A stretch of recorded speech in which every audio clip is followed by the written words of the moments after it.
And it's a fascinating read. I don't really read fictional books, but I knew that this was going to be huge, and I had to get up to speed on it. So I did read the book, and what we can do is go through some of the blatant lies and disinformation that Brown mixes in, because what's interesting about that book is that he mixes in facts and fiction, and in the beginning of the book, just like in the Da Vinci Code, he says that the Illuminati's real, that this book is based on facts, just the story is a fictional story about this man that is a Harvard teacher and a expert in the Illuminati and symbology, so religious symbols.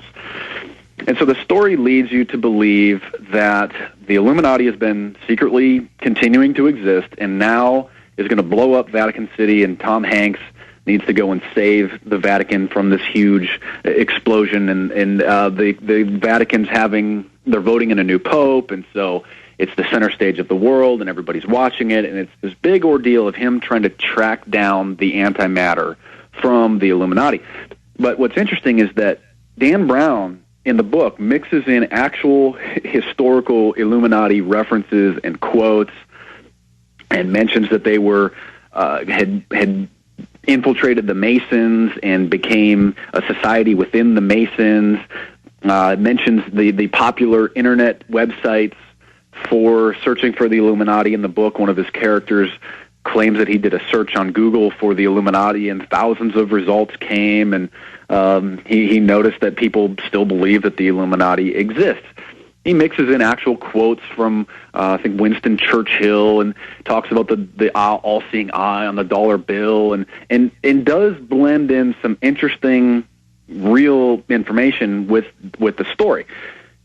What he gets wrong is that he makes the Illuminati out to seem like they're the good guys, except that they're now just going to be evil and blow up the Vatican. But the version that Dan Brown presents is that the Illuminati was a group of scientists, not a political group, a group of scientists. And he even gets the date wrong because he places them way, way earlier. The original Illuminati founded in the 1700s, but Angels and Demons revolves around the famous artist, sculptor Bernini, Galileo. Galileo was the man that popularized heliocentrism, which is the idea that the Earth revolves around the sun and not vice versa, as the Church taught, the Catholic Church taught. So Dan Brown says that Copernicus, that Giovanni, Bernini, that Galileo, they were all in the Illuminati, and it was just a group of scientists, and then the Catholic Church was pursuing them and torturing them and killing scientists, including Copernicus. That's what Dan Brown says, which did not happen. Dan Brown utterly created that fiction. Copernicus died when he was 70 years old in the 1500s, which is quite an old age.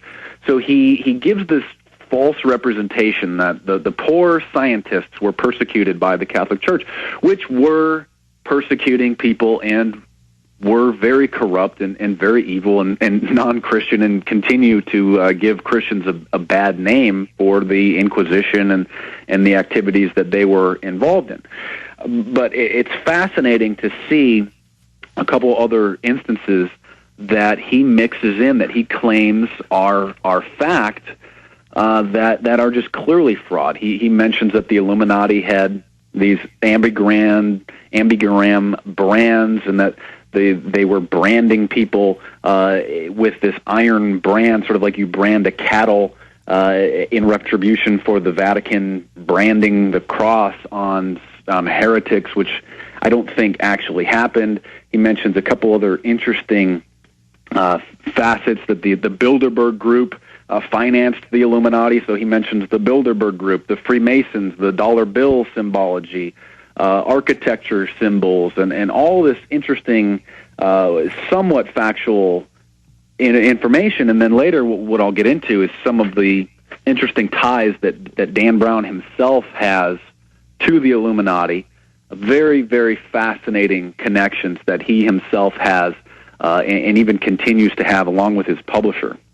Yeah, and when the masses see this, because really they don't read anymore unless Oprah tells them to, or it's a big smash hit like the Da Vinci Code, so the majority of people really haven't read Angels and Demons, they're going to be like, oh, you saw that movie whenever you talk about, the New World Order or the Illuminati. Oh, you saw that movie. Yeah, they're not real. That's just a movie. And you're just like, well, actually, no, the Illuminati did exist, and they still do really exist in other incantations, and they've, openly stated in their documents that they'll just go by another name. And really saying that the Bilderberg Group is funding the Illuminati, it's vice versa. It's the people at the top that use the Bilderberg Group, that use the CFR, that use the Bohemian Grove, that use Skull and Bones as a means to an end.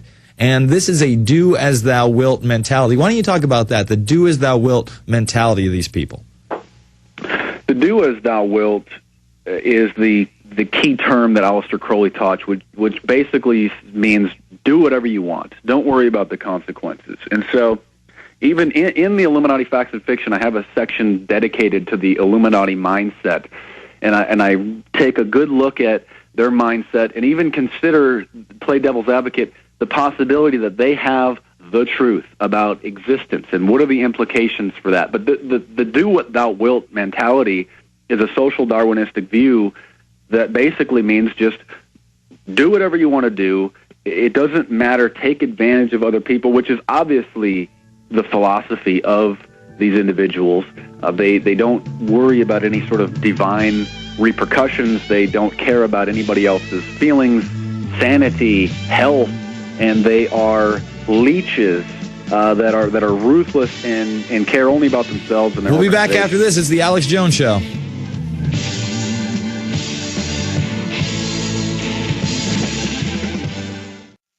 Are you tired of losing your hard-earned savings in retirement?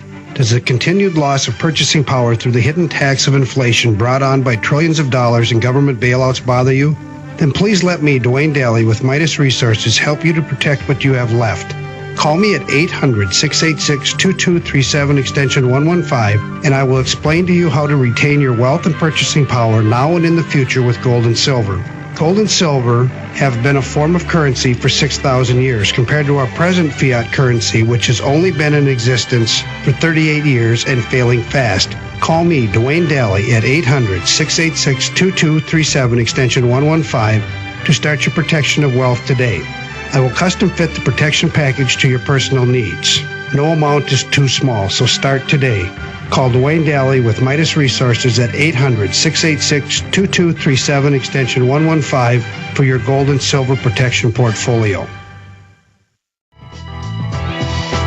We are back. It's the Alex Jones Show. I'm Jason Bermas sitting in. We're joined by Mark Dice, author of The Resistance Manifesto and now The Illuminati Facts and Fiction. They're both available over at Infowars.com, as well as the republished Proofs of a Conspiracy by John Robison. You want to hear about the Illuminati from their mouths, that's the book for you. And thank God for Mark Dice putting all this information out. You may not agree with everything the man has to say, but I encourage you to at least go and check out his information, because I think a lot of it is spot on.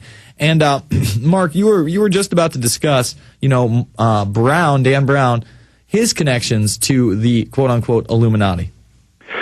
Dan Brown is a graduate of Phillips Exeter Academy, which is a private boarding school on the East Coast for the children of the elite. Now, a boarding school is a place where rich families send their children to go and live and go to school. So this is a boarding school basically for high school students, so from 9th to 12th grade.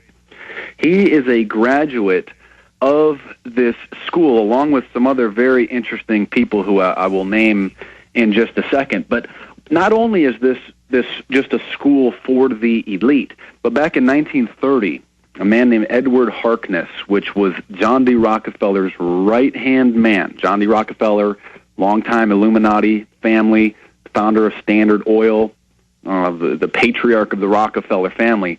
Now this man, Edward Harkness, back in 1930, donated almost $6 million to the Phillips Exeter Academy under the condition that they changed their method of teaching to what he called the Aristotelian method of antiquity. Now, Aristotle was a student of Plato. Plato had this interesting concept of philosopher kings ruling over the people. Now, the philosopher kings were the super enlightened that knew better, and under his opinion should then decide what's best for the people and should rule over. So you have this individual that donated this money under the condition that it changed the method to this Aristotelian method. And so what they do at this Philip Exeter Academy is they basically get a real education. Well, most of us are stuck in the poor public school. So over there at this Illuminati school, whose symbol is actually a sun, rising sun, with a beehive, more Masonic symbology there. That's where they really send their children to get a good education and learn about how the world works. By the way, adjusted for inflation, that $5.8 million donation today, $74 million donated to them. Some other interesting graduates who we're all going to be familiar with from this academy: David Rockefeller Jr., Jay Rockefeller, senator of West Virginia, who basically said that the internet needs to be shut down and wishes that we never created it. Peter Orszag, director of the U.S. Offices of Management and Budget in Barack Obama's cabinet.